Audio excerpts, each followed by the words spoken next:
Galera, tudo bem? Sejam bem-vindos a mais uma aula aqui na LAC Concursos. Eu sou o professor João Kleber e estarei ministrando a disciplina de Informática Básica para vocês. Bom, o que nós vamos falar sobre hoje, professor? Nós iremos falar sobre mecanismos de segurança, tá? Só que antes que a gente comece a aula, eu vou falar uma coisa para vocês. Se você não viu a aula de princípios, de segurança da informação e muito menos viu a aula de redes de computadores, peço que você volte na playlist e veja a aula. Por que eu estou falando isso? Porque a aula de hoje ela é muito técnica, então se você não entender os conceitos básicos sobre redes de computadores, se você não conhecer os conceitos básicos sobre princípios da segurança da informação, você vai encontrar muita dificuldade e compreensão. Então não seja afobado, Eu sei que eu conheço um pouquinho sobre redes, eu conheço um pouquinho sobre princípios da segurança da informação. Gente, vai lá porque a aula é bem tranquila, é bem didática. Foi feito com muito carinho para que vocês consigam compreender os mínimos detalhes possível. E o que faz a diferença na parte de mecanismos de segurança é você entender esses mínimos detalhes. Então eu peço, se você não viu a aula de redes de computadores, se você não viu a aula de princípios da segurança da informação, volte lá na playlist e veja. Beleza? Então vamos adiante agora e começar realmente a nossa aula.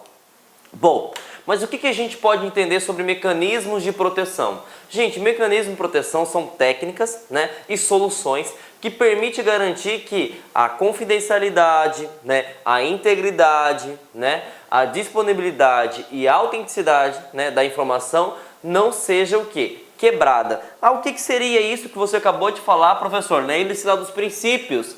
SIDA, Quem não decorar por SIDA tem um outro macete, Eu falei que é a dica, que são os princípios da segurança da informação. Quais princípios são esses? Confidencialidade, confidencialidade. Integridade, integridade. Disponibilidade, disponibilidade. E autenticidade, e autenticidade. Então nós vamos ver hoje como que a gente consegue garantir esses princípios. Então, se você não entender quais são os princípios, como que você vai entender a solução que garante isso? Então, voltem lá um pouquinho, vejam uma, duas vezes e entendam. Na hora que você entender realmente os princípios da segurança da informação, aí sim, galera, vocês estão aptos para verificar, entender e compreender a aula de hoje. Perfeito? Então, vamos adiante. O que nós iremos falar de principal, na aula de segurança da informação, Quais são as soluções que garantem que os princípios não sejam quebrados? São simples. Nós temos o antivírus, nós temos o firewall, nós temos o DMZ, nós temos o IDS, o anti-spam e o scanner. Tudo isso são soluções que visam garantir os princípios da SIDA. Então, todas essas soluções visam garantir o princípio da SIDA. Dica, gente, tá? Professor, se eu instalar somente uma solução dessa na minha rede, por exemplo, de computadores, eu vou garantir que todos os princípios estão garantidos? Falso, gente, falso. Por quê? Pense como uma empresa, Uma empresa ela precisa da parte administrativa, ela precisa da parte de RH, ela precisa da parte da portaria, da parte da tecnologia, enfim, são vários setores trabalhando em conjunto, certo? É a mesma coisa. Todos esses pilares aqui citados são soluções e essas soluções visam garantir o quê? A segurança da informação. Então, para que eu consiga alcançar que todos os princípios estejam inabaláveis, eu preciso que todas as soluções estejam implementadas na minha rede de computadores. Mas podem ficar tranquilo que é muito conteúdo?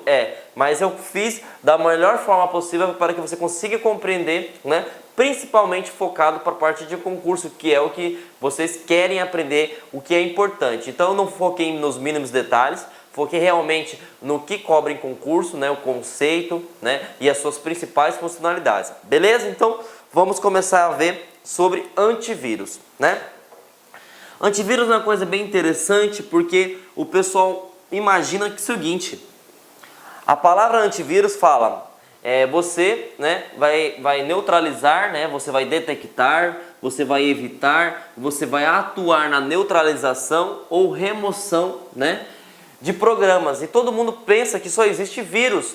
E nós vimos na aula de princípios, lembra que eu falei? Veja a aula de princípios, que não existe só o vírus. Existem várias pragas digitais. Pragas digitais é como se fosse um malware, assim como o vírus, né? Que ele tem funções para roubo de informações, para monitoramento, né? E tem, entre outras, tantas funcionalidades maléficas, né? E aí a gente pode citar os vírus que nós vimos na aula passada, os backdoors, os hotkits, os trojan, faltou um Tzinho aqui, né? Os worms, os adware e o spyware. Então, o antivírus, ele não serve somente para vírus. Então, se caísse numa prova, principalmente da CESP, né? Antivírus é um programa, né, que permite detectar, evitar e atuar na neutralização ou remoção de vírus. Somente isso? Falso. Porque não é somente vírus, ele consegue também trabalhar todas essas funções: detectar, evitar, atuar e remover programas. Então foca aqui na palavra programas mal intencionados. Então o antivírus, ele não foca somente no vírus, ele foca em todos os vírus e pragas digitais. Então, uma vez que a pessoa fala somente, né, a banca cobre somente, essa afirmação está equivocada. Por quê? Ele ataca o vírus? Sim. Ele neutraliza o vírus? Sim. Ele remove o vírus? Sim. Mas não existe só vírus. Hoje nós temos adware, spyware, hotkit e tantas outras pragas digitais. Beleza? Então, aprendemos aí o que seria o conceito, né, de antivírus. Ele serve para neutralizar, para detectar, né, para remover pragas digitais, ou também chamado de softwares mal intencionados. Beleza? Agora vamos entender como que ele funciona, tá? O antivírus, gente, ele trabalha da seguinte maneira, tá? Ele tem duas fases. Como assim, professor? Duas fases, né? Ele tem a análise heurística e ele tem a base de dados. Dependendo da versão que você esteja utilizando, dependendo do tipo de antivírus, vai estar falando banco de dados. Mas a ideia é a mesma, tá? O que seriam essas duas metodologias, professor João Kleber? Opa, assassinando o português. É o seguinte, imagine só, vocês que estão me vendo agora, né? Com certeza, né, algum aluno, né, já tentou entrar numa festa ou entrou numa festa, né, utilizando a identidade ou a habilitação ou o documento de identificação de um primo, de um irmão ou de um amigo, certo? Por que você está falando isso, professor João Kleber? É a mesma forma que eu estou querendo dizer para vocês, que a base de dados, né, de um antivírus é onde é armazenado todas as informações de vírus que se existem. Como assim, professor João Kleber? Imagine só, né? Nós vimos na aula de redes de computadores que existe algo chamado de backbone, né? O que é backbone? É a central, né? É a espinha dorsal da internet, onde passa todas as informações, né? E aí dentro desse backbone existem vários especialistas, né, de infinitas nacionalidades, que ficam pesquisando, né, novas pragas digitais. E uma vez que eles encontram essas pragas digitais, eles pegam essa informação e transmitem essa informação para quem? Para todas as fabricantes de software de antivírus. E uma vez que essas fabricantes de software de antivírus atualizem as versões para os seus clientes. Então pense só, imagine que você trabalhe, por exemplo, no Comando Geral da Polícia Militar do estado de vocês, certo? Lá não vai ter aquele painel onde que mostra toda a lista de foragidos? Sim, vai aparecer a lista de foragidos, professor João Kleber. Essa lista de foragidos é a base de dados, né? É onde vai estar sendo mostrado todos os vírus que existem no mundo. E aí que vem aquela grande importância. Gente, mantenha sempre o seu antivírus atualizado. Por que você não pode deixar o seu antivírus desatualizado? Imagine só. Por dia não nascem várias crianças espalhadas pelo mundo? Sim, milhares talvez, né? E por dia não nasce um novo vírus? Sim. Então você tem que estar sempre atualizado. Por quê? Quando você atualiza o seu antivírus, você atualiza a base de dados. O que é a base de dados? É cara crachá, cara crachá. Uma vez que entrou um arquivo para dentro do seu computador, ele vai analisar a base de dados. Esse arquivo é confiável? Verdadeiro ou não? Se for verdadeiro, vai conseguir entrar no computador. Se falso, ele vai ser movido para um local chamado de quarentena. Professor, o que é quarentena? Gente, imagine só. Vamos pegar o caso da política que nós vivemos hoje no Brasil, né? Mesmo que um político que cometa um incidente ou cometa um ato ilícito, ele não pode ser decretada a prisão preventiva dele, né? Por quê? Porque a gente precisa analisar se realmente ele cometeu um crime, correto? Da mesma forma que o antivírus trabalha. O antivírus ele vai verificar o seguinte: você pegou a tua foto, né? Por exemplo, você fraudulou a foto, né? E aí você pegou a carteirinha do seu irmão, do seu primo. Então você cometeu um crime, né? E aí a gente pega o seguinte: um arquivo entrou falando que esse arquivo, por exemplo, era um arquivo de música, né? Apresentou a identidade de música, só que esse arquivo, gente, ele não era um arquivo de música, ele era um arquivo .exe, né? E aí o que eu preciso já decorar?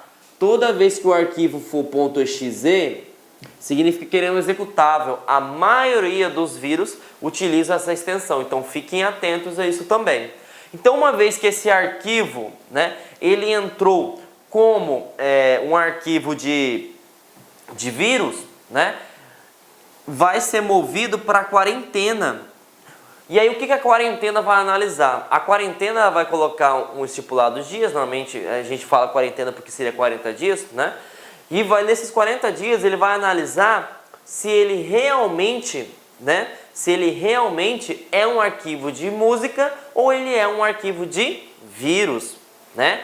Então, fiquem atentos aí. Base de dados seria o quê? É uma lista de todos os vírus que existem. Uma vez que foi detectado esse vírus, ele move para quarentena. E aí a quarentena é bem interessante. A quarentena não é uma exclusão definitiva.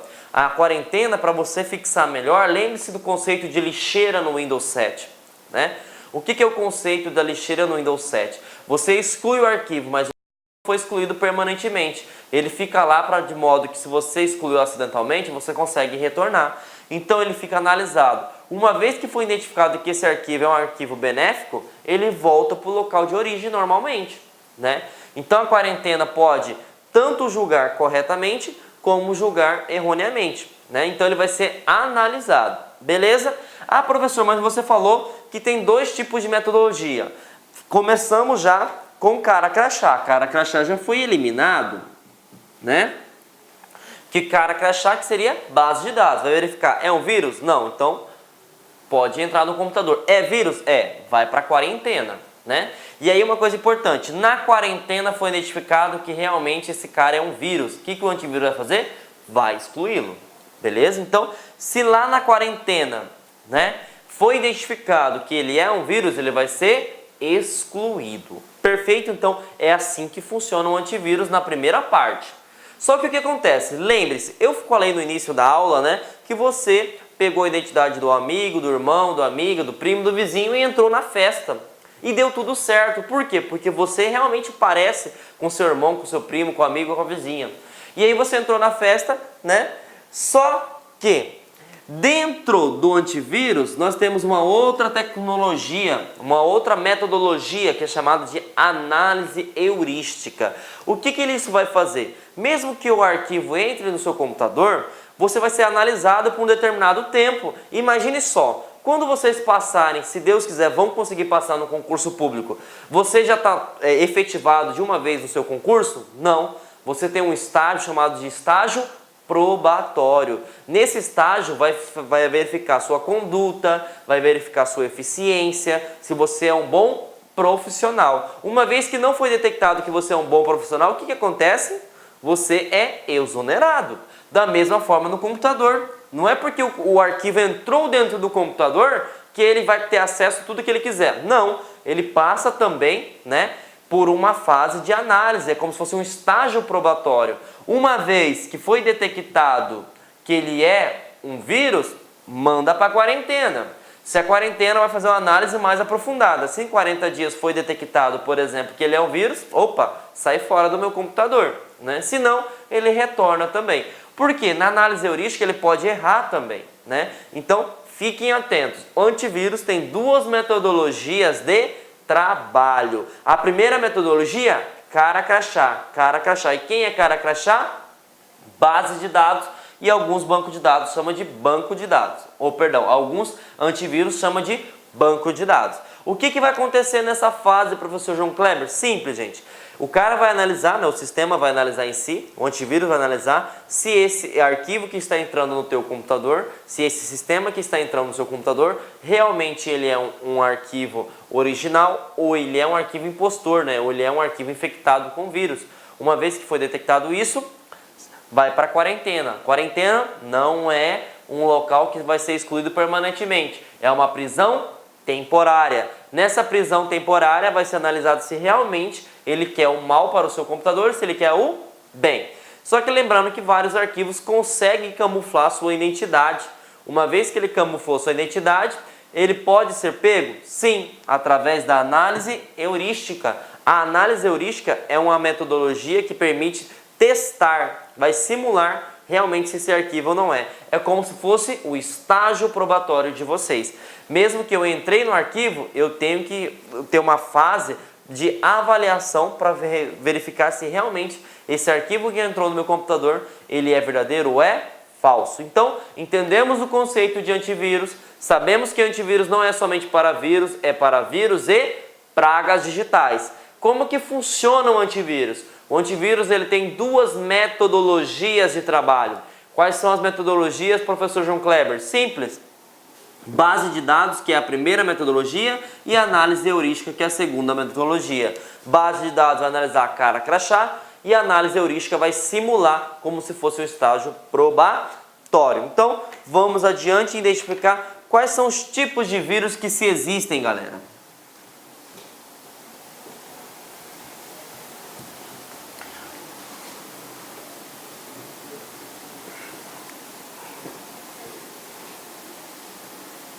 Bom, gente, assim como o sistema operacional, né, nós temos também duas classificações básicas sobre tipos de antivírus. Nós temos os antivírus que são freeware, né? Free significa gratuito, né? E nós temos os tipos de antivírus proprietários, que você tem que pagar para poder utilizar, né? Normalmente o antivírus pago, ele te dá 30 dias, né? Para você experimentar e para ver se você gosta ou não, né, dessa ferramenta.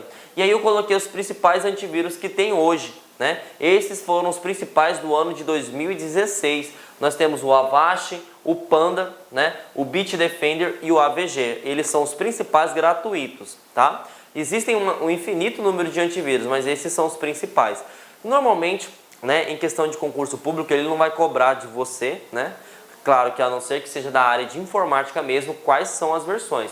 Mas eu preciso saber o seguinte, que tipo de antivírus que tem? Tem o antivírus gratuito e tem o antivírus comercial. O antivírus gratuito é freeware, o antivírus pago, né, é o que? Uso proprietário. Beleza? E aí, agora uma coisa que é bem interessante salientar. Imagine só, eu sei que é até cômico fazer essa analogia, mas se eu fizer essa analogia, eu garanto que vocês vão conseguir compreender, né? Gente, se a gente for estudar a parte da Constituição Federal, né, dos direitos que todo cidadão possui, lá nós vamos ver que a gente tem direito à saúde, né? Só que na prática, isso não tem muita garantia, porque se você depender hoje do Sistema Único de Saúde, o SUS, né, você vai passar por muita dificuldade. E por que eu estou falando sobre o SUS, galera? Imagine só, tá? Um antivírus pago é igual, né, ou é comparado, por exemplo, quando você tem um plano de saúde, né, que é pago. Então você tem muita mais rapidez, você tem muitas mais facilidades. Já um antivírus gratuito, você vai ser atendido, né? Algumas coisas, claro, que vai ter também, só que ele como fosse o SUS, né? ele não vai conseguir ter tantas finalidades, tantas facilidades que tem quando você paga. Então, conseguiram compreender? Um antivírus gratuito, né, ele vai ter várias funcionalidades, ele vai detectar o vírus, ele vai excluir o vírus, né, ele vai neutralizar, só que se comparar ao pago, não vai ter como. Por quê, gente? A gente está pagando, né? Então, assim, imagine só, o antivírus gratuito, ele é bom? É, só que ele não é ótimo. Antivírus pago é bom? Não, ele é ótimo. E mesmo assim, os antivírus pagos, né, não conseguem detectar muitos vírus, né? Então, assim, outra coisa importante, né, se caísse em qualquer questão de concurso público, tá? O antivírus, ele pega 100% dos vírus?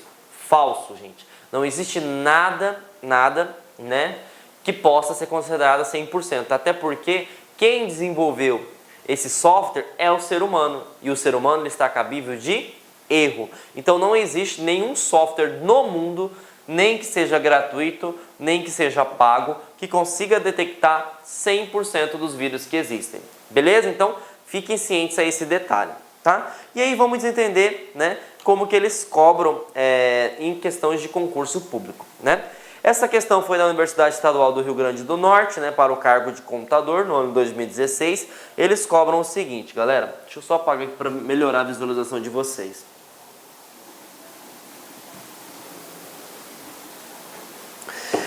O software responsável por detectar, evitar e atuar na neutralização ou remoção de programas mal intencionados denomina-se hotkit. Não, vimos que hotkit é um tipo de malware, né? Vamos pular a B porque já sabemos que a B é correta. Backdoor não é também porque ele é um tipo de vírus. Keylogger também não é porque ele é um tipo de vírus. E está aqui, antivírus, né? Então esses três são pragas digitais e a gente sabe que a ferramenta que é utilizada para detectar, né, atuar, neutralizar e remover, né, é o antivírus. E é bem interessante nessa questão porque cobrou realmente toda a definição correta de um antivírus, né? Por exemplo, ele falou softwares mal intencionados, né? Ele não falou vírus. Por que ele não pode falar vírus? Porque hoje o antivírus não só detecta vírus, ele detecta todos os malwares existentes. Perfeito, gente? Então, vamos para a resposta correta é a B, né, como eu citei anteriormente. Vamos para a próxima questão. Deixa eu apagar aqui para facilitar para vocês aí.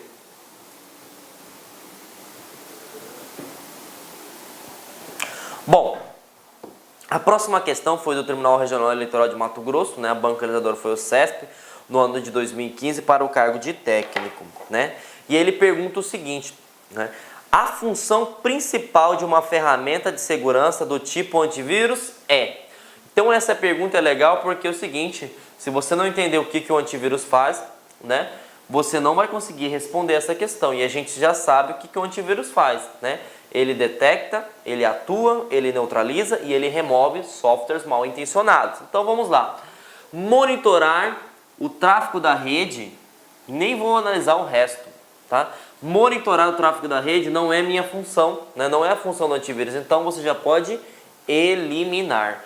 Verificar arquivos que contenham códigos maliciosos. Opa! Essa até então está correta. Porque é função do antivírus verificar quem entra no meu computador e verificar se eles têm códigos maliciosos. Olá, meus amigos, minhas amigas, sou o professor Luiz Antônio Carvalho, estou aqui para pedir licença para vocês que estão assistindo esse nosso vídeo no YouTube. Esse vídeo no YouTube nós temos aí uma intenção de promover o nosso trabalho, o trabalho aqui da Lá Concursos. Estou aqui para fazer um convite muito especial para você. Você que quer assistir o final desse curso, dessa videoaula, quer fazer o nosso curso online, você quer, aliás, não quer fazer não, você quer estudar, você quer ficar competitivo para um concurso dessa magnitude aí, um concurso bastante concorrido, nós aqui da Lá Concurso, preste atenção, isso não é desculpa para ninguém, nós fizemos um curso, né? 2 a 1, né? O que é o curso 2 a 1? 2 cargos e um curso, né? Então, nosso curso 2 a 1 para o Detran de São Paulo, que atende ponto a ponto do agente e ponto a ponto para o cargo de oficial estadual de trânsito, por apenas 10 parcelas de R$20, é isso mesmo, R$200, você vai assistir o restante dessa videoaula e mais o nosso curso completaço e tudo que tem um site de metodologia. Isso realmente é muito importante para nós. Tudo bem, pessoal? Então, eu estou fazendo esse convite. Se quer se matricular, tem um link aqui embaixo para você se matricular. Isso vai direto lá para o nosso site. Pode ter certeza que isso é confiável. Quer tirar alguma dúvida? Tem um link aqui do nosso WhatsApp que vai lá para a nossa central de atendimento. Bacana, meus amigos? Então, espero vocês aí da LAC Concursos, o pessoal do YouTube. Venha estudar conosco. Um forte abraço, fique com Deus. Tchau, tchau.